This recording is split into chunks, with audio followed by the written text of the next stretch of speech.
¿Qué tal, amigos de la butaca? Sean ustedes bienvenidos a esta semana de podcast. Como es una costumbre, 2 capítulos con temas interesantes para platicar del amplio mundo del béisbol, el rey de los deportes mexicanos en grandes ligas, el debut de Tirso Ornelas, que se convierte en el mexicano número 150 en estrenarse, debutar en las grandes ligas, en el mejor béisbol del mundo, el momento de Jonathan Aranda y más.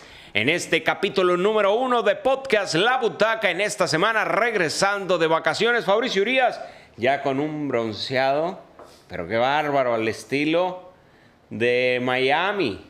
¿Cómo estás, Fab? Qué gusto saludarte esta semana. Muy buenos días, muy buenas tardes, muy buenas noches o muy buenas madrugadas, según sea el uso horario en el que le estén dando play a su dispositivo. Por supuesto, a la producción que hace posible que estemos aquí para esta edición más de La Butaca Podcast. Oye, Fab, en la semana pasada comentábamos sobre el bronceado, los mariscos de Nabolato, Altata, y varios se apuntaron, ¿eh? Sí. Así es que yo no sé cómo le vas a hacer, pero vas a tener que programar algo para ver cómo le hacemos. Aficionados. Así como cuando te atendimos. No, con esa cobijita has querido tapar todos los inviernos, así es que hay que renovar, Hay que renovar. Sí, esa cobijita ya Nosotros estamos ready. Los hombres ocupados son ustedes. Ustedes. Muy bien, entonces hay que agendarlo. Así ¿Cómo es estás, Fab? ¿Qué hay para hoy? Al ciego por ciento, Joel, listos para entrar en acción. Tirso Ornelas, por fin se le cumple el sueño de llegar a la gran carpa, al show, y lo hace vestido con la franela de los Padres de San Diego, que, híjole, si mal no recuerdo, 2 ocasiones ya lo habían puesto en asignación y lo vuelven a contratar.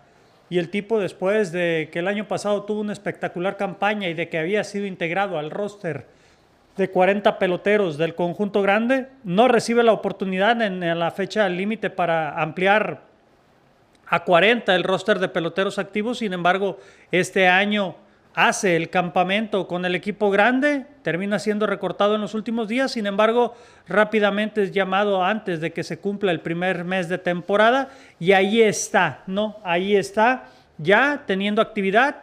El pasado sábado fue justamente cuando recibió el llamado por parte de su organización, procedente de los Chihuahuas del Paso, que es la principal filial de la organización en AAA, y de ahí en adelante, pues era viajar hacia San Diego, donde llegó en la 7ª entrada para tomar su primer turno como bateador emergente, conectar un profundo elevado al jardín izquierdo, que se convirtió en out, y más adelante entrar a la defensiva como jardinero central.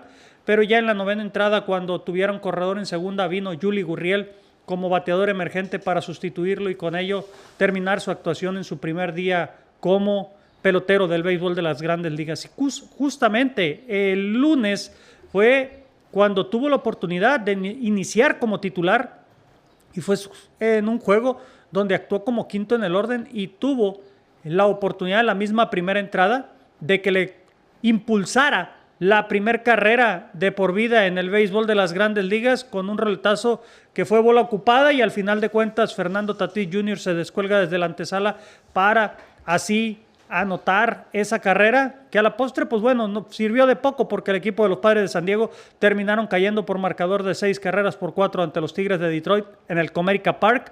Pero pues ahí está Tirso Ornelas, picando piedra, comenzando a hacer sus primeros turnos, y hay que esperar, tener paciencia, porque vienen grandes cosas para él como un pelotero más nativo en el béisbol de las grandes ligas. Hablar de Tirso Ornelas es hablar de un pelotero con lazos sanguíneos que lo unen al estado de Sinaloa, sobre todo a esta zona de Culiacán, de Guasave, con un pelotero como fue su padre del béisbol amateur, don Tirso Ornelas, que por cuestiones laborales tuvo que emigrar a la ciudad de Tijuana, Baja California, donde también se estuvo desarrollando dentro del béisbol amateur, jugando ligas nacionales, y ahí crecieron y nacieron sus hijos, Tirso y Julián Ornelas, jugando para la Liga Municipal y después ser firmados. Fue en aquel lejano 2016, a la edad de 16 años, cuando firman los Padres de San Diego precisamente a Tirso Ornelas, y 10 años después, 10 años después,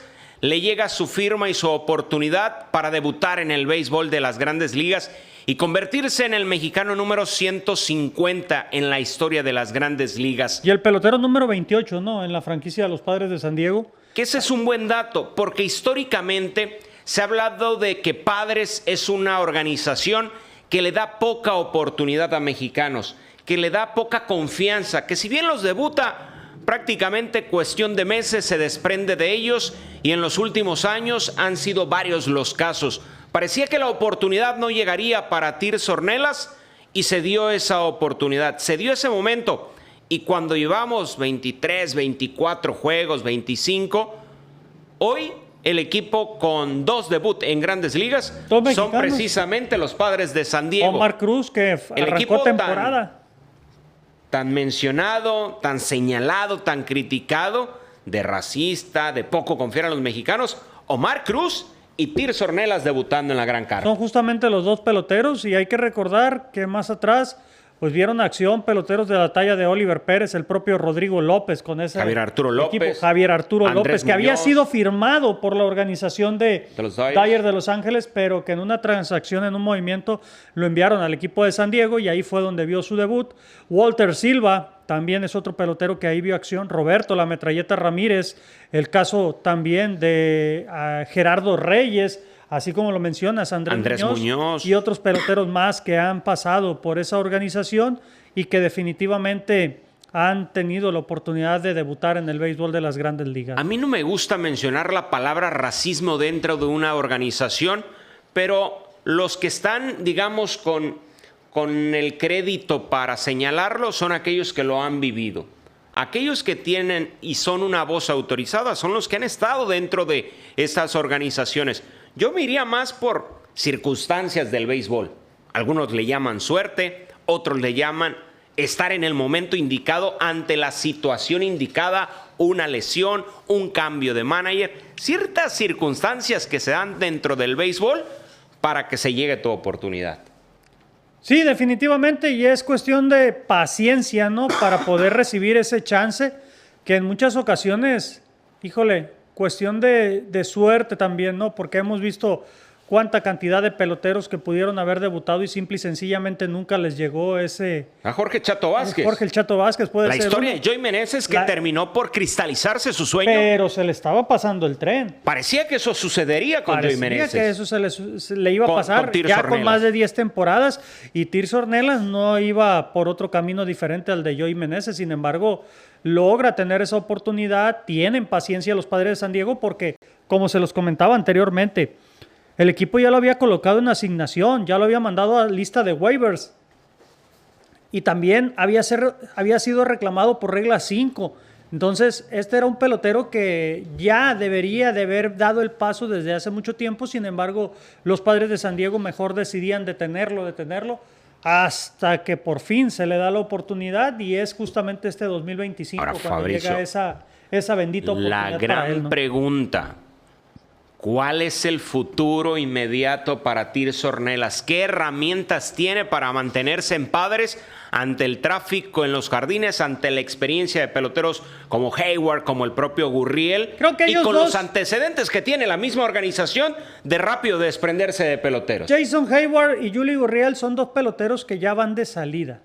Y creo yo que con la sangre nueva que tienen, el traslado de Fernando Tatís Jr. a los jardines, el otro chico, novato que estuvo peleando para novato del año, Jackson Merritt, que son los peloteros de la sangre nueva y quizás ahí pudiéramos encajar a Tirso Ornelas.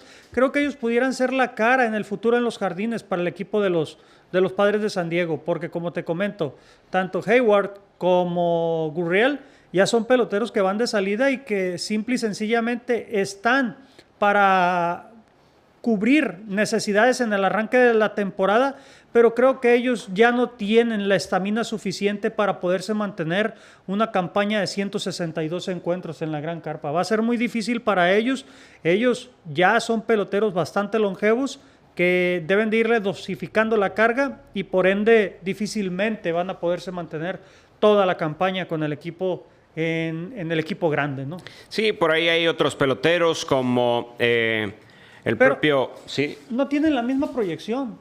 Yo siento que no tienen la misma proyección que Tirso Ornelas. Además, voltea a ver los números que ha dejado en los últimos años en el béisbol de ligas menores en AAA con el equipo de los Chihuahuas del Paso y han sido números que con menores estadísticas otros peloteros ya han debutado y se han mantenido con el equipo grande.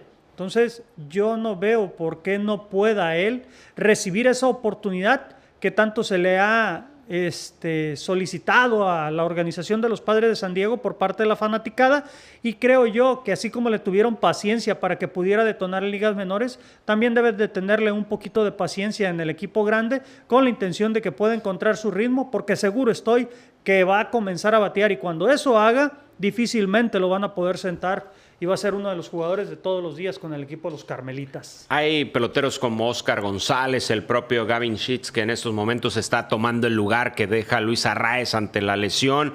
Está también lo de Connor Joe, que fue quien ingresó de cambio por el propio Tirso Ornelas en el segundo día de actividad, donde se genera su primera carrera producida, que ahí me quisiera detener. Muestra Tirso Ornelas lo que son sus herramientas. De entrada, colocarlo como quinto en el orden, es que le conocen el poder que tiene para colocarlo ante su poca experiencia en grandes ligas como quinto en el orden. Prácticamente nula. No tenía experiencia, quinto en el orden, segundo día en el mejor béisbol del mundo, le dan un lugar de prestigio. Pero Mike Shildt algo le vio durante los juegos de pretemporada. Hay un reporte, sí, Fabricio. Por eso, pero él, lo que fue el sprint más training, allá del lo reporte, que ha sido sus ligas menores. Más allá de la sabermetría, creo que lo que vio el cuerpo técnico, en este caso el coach de bateo y el manager, definitivamente influyeron para que él fuera colocado en la quinta posición por la manera en la que puede trabajar su bateo a la hora cero. Y otra, con ese roletazo estaba pintado para doble play y terminó rompiendo la jugada de doble play con la velocidad de Ese es un punto importante, la velocidad, que es parte de las herramientas que tanto valor le dan al pelotero de grandes ligas, la defensiva que ha mostrado en ligas menores, su poder y la capacidad de colocarse en las colchonetas. Creo que son herramientas importantes para lo que ha demostrado y que ojalá lo pueda reflejar. La velocidad, por ahí dicen, no se mete en slump, y es lo que demostró para romper el doble play que, como dices, estaba pintado en ese debut de parte de Tirso Ornelas. ¿Qué va a suceder? Híjole, yo insisto en esta parte, muchas circunstancias que suceden alrededor de cada momento, las oportunidades, el tema de las lesiones, el contexto que rodea a una situación, y ya va a depender de las mismas necesidades del equipo para conocer el futuro. Lo que sí creo que ha llegado para quedarse, tiene las facultades Tirso Ornelas, y sobre todo algo importante, juventud. A Joey Meneses 25 años. Ya le llegó después de los 30 años. Hoy vemos peloteros, que lo platicaba yo hace unos días, después de la sequía de peloteros de una nueva generación de mexicanos nativos en el mejor béisbol del mundo, después de que vimos los Giovanni Gallardo, los Jaime García, Estrada, Jorge de la Rosa, ¿quién era la nueva generación de peloteros? Eran mexicoamericanos. Por ahí algún garbanzo, que aparecían los Julio Urias, que aparecían los Urquidi, pero hoy vemos que ya los Isaac Paredes con unos 26 años, lo de Javier Azar, Jonathan Aranda, el propio Tirso Ornelas, Valente Isaac Belloso, Paredes, Valente Belloso, manejan Luis el mismo Urias, promedio. Ramón Urias. 25, 26 años, 27 algunos, pero es la nueva camada ya de peloteros establecidos que ojalá mantengan ese ritmo, porque les está llegando la oportunidad, para muchos demasiado tarde, pero para lo que ha marcado la historia de mexicanos en grandes ligas, en buen momento, ¿eh? Sí, definitivamente, y lo comentas bien, ¿no? Tú volteas a ver, y creo que para el próximo Clásico Mundial, otra vez vas con el Clásico, vas a decir, pero creo que puede ser el mejor termómetro para poder ir midiendo la calidad de peloteros que tenemos hoy en día en el béisbol de las grandes ligas. Vas a tener una base nacional de peloteros grandes ligas bastante joven. Sí. Bastante Andrés Muñoz joven. también, en el mismo promedio de edad, 26 Manuel años. Rodríguez. Ya pensando, Fabricio, siempre preocupado por los intereses de Benjamín Gil para el Clásico Mundial, pero sí, la nueva camada de peloteros, ahí va, ya surgiendo y recibiendo la oportunidad, y ojalá se mantengan. Y ya que estamos hablando de Jonathan Aranda, ¿Cuántos peloteros de 30 años vas a ver en ese roster? o más, No. de 30 años o más. No, tendrían que ser de experiencia mexicoamericano seguramente. Por eso, pero por ejemplo, nativos mexicanos, ¿cuántos peloteros de 30 o más vas a ver en ese roster? Difícilmente vas a ver un pelotero Un de par. 30 años o más. Joey Meneses. Si acaso, y si es Sí. que hace el equipo.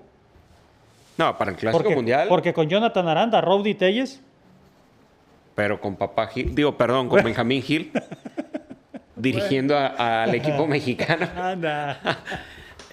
Seguro va a estar ahí Joey Meneses. Pero bueno, ya que estamos hablando de mexicanos en grandes ligas, Jonathan Aranda, después de ahí de una jugada, de un choque que tuvo con su compañero de Tampa Bay, con el receptor, que se perdió algunos juegos, en esa recuperación bajó unos puestos en cuanto Al cuarto lugar nomás de todas las grandes ligas. pero una muy buena posición, 355.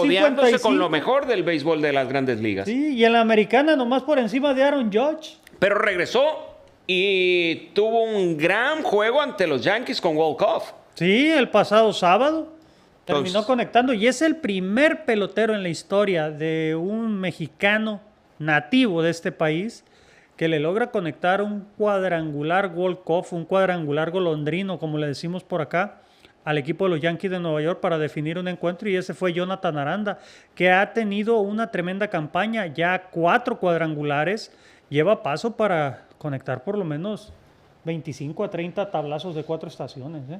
Sí, Y luego, 3.55 hasta el momento. Y son 14 carreras impulsadas, si mal no recuerdo, ¿no? Sí.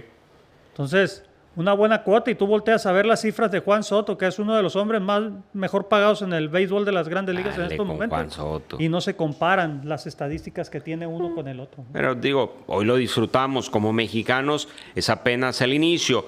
Juan Soto cobra por la recta final de la temporada y postemporada. Es lo Juan que, Soto cobra digo, por con las- lo que le pagan debe Juan desde Soto- de hasta en el sprint training Juan batear. Soto cobra por las bases por bolas que recibe. Pero sí, ahí aparece Jonathan Aranda junto a Paul Que Goldschmidt. por cierto, voy a aprovechar Brendan el Donovan comercial. y Aaron Señores, voy a aprovechar el comercial. ¿Qué vas a decir ahora? Ahorita que digo el comentario de las bases por bolas más caras, ese comentario se lo debemos a Jesús Rodríguez. Próximamente se va a estar uniendo otra vez. Amenaza con regresar. Amenaza con regresar. Como que no le cumplieron en el otro podcast las ofertas que le habían dado. Tanto así que Y no debutó. No, ni siquiera debutó y ahora va a regresar de nueva cuenta. Así es que estén pendientes porque próximamente regresaremos 3 a la Butaca Podcast con más contenido y con todo lo que tiene el rey de los deportes. Así es que por favor síganse suscribiendo, dejen sus comentarios, compartan, inviten a sus amigos a que le den seguir a nuestras diferentes plataformas para poder seguir creciendo la comunidad. Además Adelante, José. de lo de Jonathan Aranda y Zach Paredes, para muchos ha sido un arranque lento. Me parece que ha sido demasiado fuerte la crítica a Zach Paredes, que hoy ha sido el mejor defensivo de todas las grandes 120 ligas. entradas o más jugadas y es el único antesalista en todo el béisbol de las grandes ligas que no ha cometido un solo error a la defensiva. Como a mi hijo en la escuelita, ¿Cómo te- estrellita. Nos vamos a las carreras producidas y está dentro de los mejores 6-7 de todas las grandes ligas. Sí, Doble estrellita. Tanto así que recuerdas cómo comenzó Isaac Paredes en el lineup de Houston, ¿en qué orden? Como segundo después de Altuve. Y hoy es colocado como cuarto en el orden. fíjate. Porque son sus carreras producidas lo que más se está hablando de él. Y Son obviamente- 12 por 3 cuadrangulares. Si lo ponemos en comparación del resto de los tercera base, habría que incrementarlo un poco al porcentaje de bateo. Obviamente, Pero no lo puedes tener hay todo. algo Eugenio Suárez a está eso. bateando para 150. Hay algo de eso, ¿no? El hecho de que tenga 11 carreras impulsadas, 12 carreras impulsadas, 3 cuadrangulares, no quiere decir que su porcentaje de bateo vaya a ser por encima de los 300. Él está bateando 200 y pico en estos momentos, pero a final de cuentas lo que importa es la producción que esté teniendo, las carreras que esté llevando a la registradora y lo oportuno que pueda hacer para poder conectar cuadrangulares. En 3 días consecutivos logró esa cantidad de 3 palos de vuelta entera y curiosamente los 3 los dio ahí en su casa en Houston, donde todo aprovechó el jardín izquierdo, que es la barda más corta que hay en todo el béisbol de las Grandes Ligas por esa pradera. Habrá que aprovechar. Cuando hablábamos de la llegada precisamente de Isaac Paredes a Houston, hablábamos de las condiciones del parque. Lo tiene que hacer, tiene que sacar ese provecho y lo ha hecho y se hace presente. Me parece que para lo que representa el llegar a una organización como Houston, aún y que ese porcentaje está abajo de los 300, pero lo que está aportando ya en carreras, para hacer una esquina, hay que traerte carreras, hay que producir, hay que dar cuadrangulares, y ahí está manifestándose en lo que es este arranque de la temporada, que a mi parecer no es lento, colocándose entre los mejores de las Grandes Ligas. Habrá que ver qué es lo que decide el manager Espadas, que me parece que lo de Cam Smith en el jardín le ha dado resultado, entonces va a seguir dándole esa confianza en la tercera base al mexicano Isaac Paredes. Es así el momento de las Grandes Ligas, sumando al del resto de los peloteros, que por ahí se habla Andrés que lo Muñoz, gran temporada la que está teniendo No, sin duda. los Marineros de Seattle.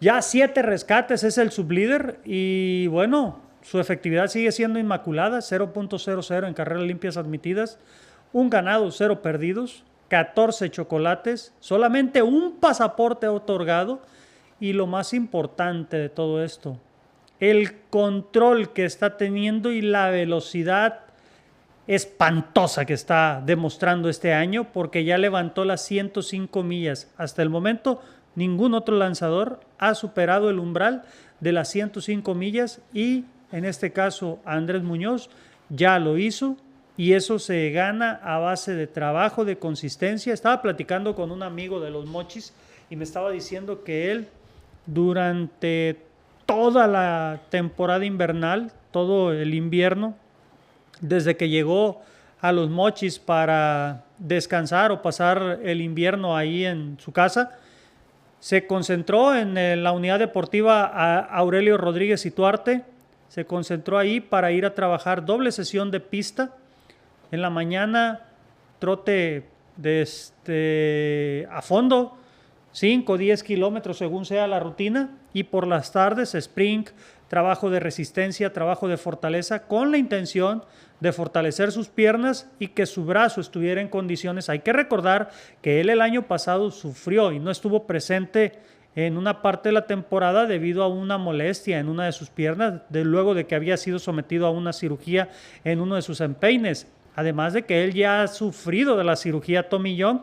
Sin embargo, el trabajo que hizo durante el invierno le ha servido no solamente para mantenerse en el béisbol de las Grandes Ligas, sino también para aumentar velocidad en sus lanzamientos, y prueba de ello es lo que está haciendo ahora. ¿Hasta dónde lo vamos a ver lanzar? Solamente Dios lo sabe, pero la verdad que de tiralumbre, ahí está. Y otra cosa, se ha preocupado por aprender nuevos picheos. Ahí está el caso de un cambio de velocidad que también hizo slider, que es un slider mortal para los bateadores. Sí, previo al inicio de la campaña platicábamos precisamente de esa incorporación a su repertorio, de ese cambio de velocidad, sumado a la recta cortada y ese slider que tiene. Buscaba incrementar otro picheo que parte de los del cuerpo técnico mejor le recomendaron. Splitter. Quería utilizar de aguantarlo para el tema de la prevención a las lesiones. Sí, era suficiente nasty, dirían los puristas, su slider como para agregarle otro picheo complicado. Sus propios entrenadores, el propio cuerpo técnico del picheo del equipo de los Marineros de Seattle, le dijeron que con la velocidad que él maneje, con su slider y con ese cambio de velocidad, no necesitaba para nada utilizar de un splitter, porque eso podría provocarle lesiones en el codo que a la larga pudieran estarle cobrando graves facturas. Entonces, mejor que siga perfeccionando ese cambio de velocidad, que siga trabajando en su recta y obviamente con ese slider, y muy seguramente tendrá garantizada una larga estadía en el mejor béisbol del mundo por muchos años. Ya han tenido combinaciones de resultados Marineros que en estos momentos lo colocan como segundo lugar de la división. ¿Qué tan importante es el sinaloense Andrés Muñoz para Marineros? Se lo voy a dejar muy claro. Es el encargado de cerrar los juegos y mantener esa victoria. Bueno, Marineros tiene 12 triunfos. 7 salvamentos han sido de Andrés Muñoz. Ha tenido una victoria y ha tenido, al menos en par de ocasiones, la oportunidad de mantener el juego en disputa. los famosos holds. Entonces, estábamos hablando de 7 salvamentos, 1 victoria y 2 holds. Bueno. En 10 ha estado involucrado. En 10 y 12 10 triunfos. De los 12 ha estado involucrado Andrés Muñoz. ¿Qué tan de alguna u otra importante es manera. Andrés Muñoz? Lo dicen todas sus estadísticas. Lo que sí creo es que Andrés Muñoz, de no mantener buen ritmo Seattle, no va a terminar la temporada con el equipo. No, algo así como lo que sucedió con Paul Sewald hace unas campañas, que todo parecía que se desmoronaba para Seattle. Enviaron a Sewald a los Diamondbacks de Arizona, y ese fue el destino que a escasos juegos todavía estaban teniendo oportunidad de avanzar a postemporada. Y la otra que el caso de Sewald, pues él terminó lanzando Serie Mundial ese año, ¿no? Sí. Que fue hace 2 temporadas. Correcto, pensé que me estaba viendo el momento que tomaba. Pero ahí está el momento de los mexicanos en las grandes ligas, además de un posible regreso de Javier Assad, ¿no? Platicábamos, Sí, Fabricio. ya está teniendo actividad con los Cachorros de Iowa, la principal sucursal del equipo de Chicago. Y bueno, ha tenido aceptación, 3 entradas, 1 tercio en su primera aparición, le conectaron 3 imparables, le anotaron solamente 1 carrera. Por cuestiones de picheo, solamente iba programada su salida. La segunda no la pudo llevar a cabo, que estaba programada para el pasado domingo debido a un torrencial aguacero que cayó en la sede donde se iba a disputar ese encuentro.